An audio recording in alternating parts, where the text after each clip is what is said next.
Oh, come on!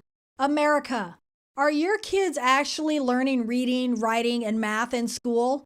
Or are they coming home reciting gender ideology and feeling guilty for just being American?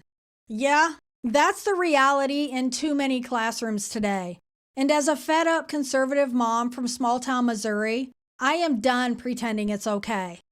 School choice isn't just a policy debate.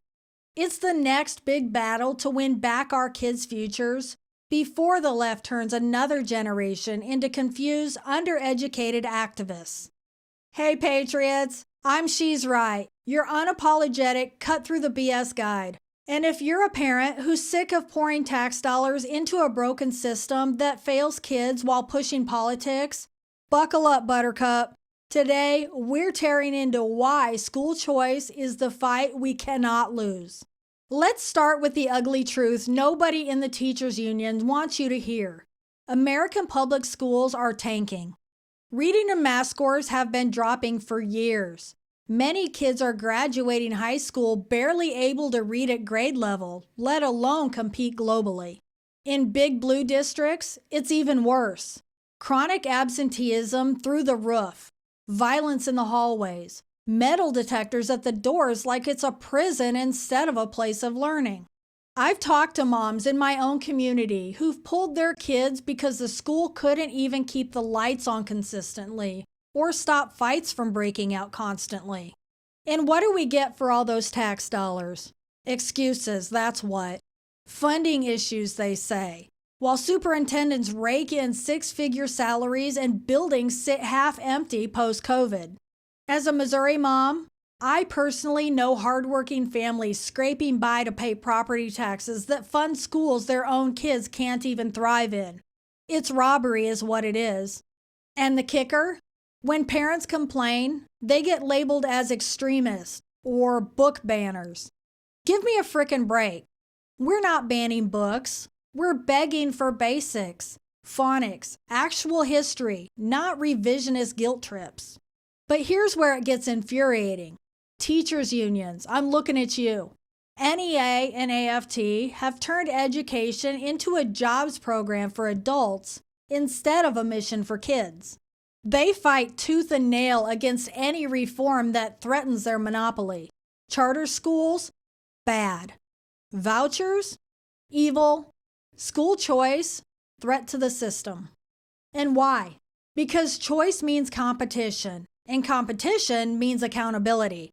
Right now, your tax money follows the kid to the zip code school, no matter how terrible it is. And unions love that. Guaranteed funding, no performance required. Meanwhile, private and charter schools that actually deliver an education get demonized.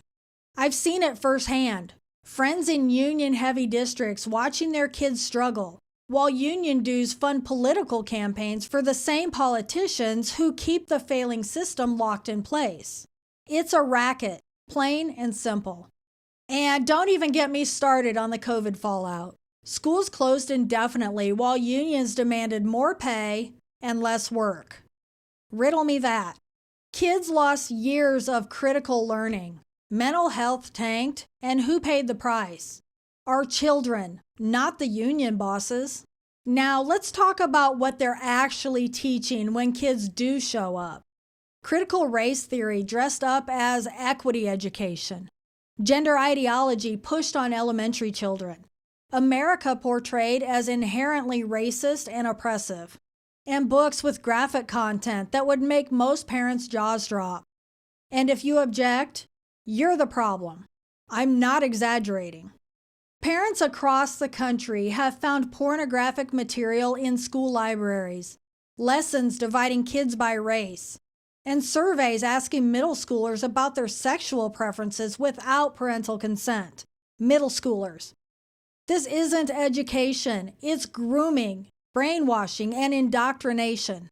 As a conservative mom raising kids who love this country, I refuse to let public schools turn them against it. School choice lets parents say no to that poison and yes to schools that teach patriotism, hard work, and real-life skills. Look at where it's working. Red states are leading the charge. Florida, Texas, Arizona, Iowa, Arkansas, and West Virginia, all passing universal school choice laws or massive expansions. Parents get vouchers, education savings accounts, and tax credits. Money follows the child to whatever school best fits their needs: public, charter, private, homeschool, or even online programs. And the results? Explosive. In Florida, tens of thousands more kids in better performing schools. Test scores are up in choice programs. Parents are thrilled, obviously. And homeschooling is booming because families finally have options and support. Missouri's making moves too. We're pushing for more choice because we see what happens when parents have power. Kids thrive when competition forces schools to step up or lose students. And blue states, they're terrified, of course. Why wouldn't they be? California, New York, and Illinois, they're suing, blocking, and demonizing school choice at every single turn. But why would they do that? Because if kids leave failing districts, the money leaves too. Unions lose power. Politicians lose control over indoctrination pipelines. They trot out the same tired lines. It drains public schools. It's only for the rich. It's segregation. Lies. Every single bit of it. School choice helps low-income and minority families the most. They're the ones stuck in the worst districts. Vouchers level the playing field, not widen it. The fear is real. When parents choose, the system crumbles. And that's exactly what needs to happen. People say choice costs more, but they're wrong. It saves money.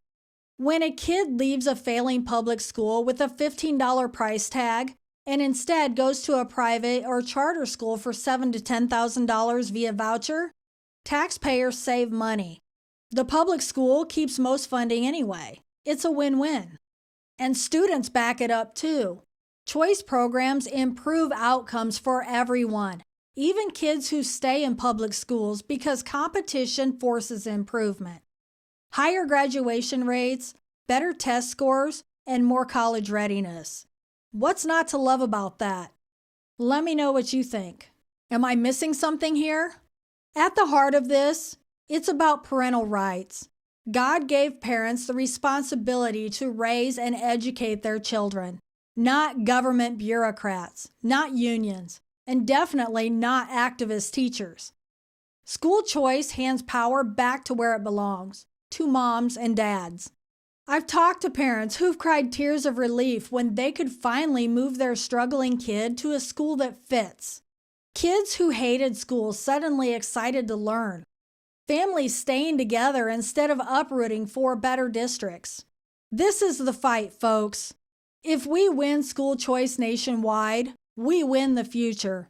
If we lose, the left keeps molding young minds for another generation or more. And that's perhaps the most terrifying thing of all of this when it comes to our kids' education. If this is lighting a fire under you like it does me, hit that like button really hard. Let's get this message everywhere. Comment right now. What's the worst thing you've seen in your kid's school? Or if you've used choice, how's it changed everything for you and your child? I read every single comment and I'm looking forward to connecting with parents, even if you have a different opinion than I do. School choice isn't optional anymore. It's survival. Our kids deserve better than a broken monopoly that fails them at every turn and pushes agendas. Red states are showing the way. It's time blue states catch up or get left behind. This battle is winnable, but only if parents stand up and demand it. So get loud, get involved, and get your kids out if you need to. America's future depends on it. Smash subscribe if you're in this fight with me. And watch the last video on the census shift that's handing power back to the common sense states. You won't want to miss how it all ties together. Stay fierce, America. I'll see you next time. Bye.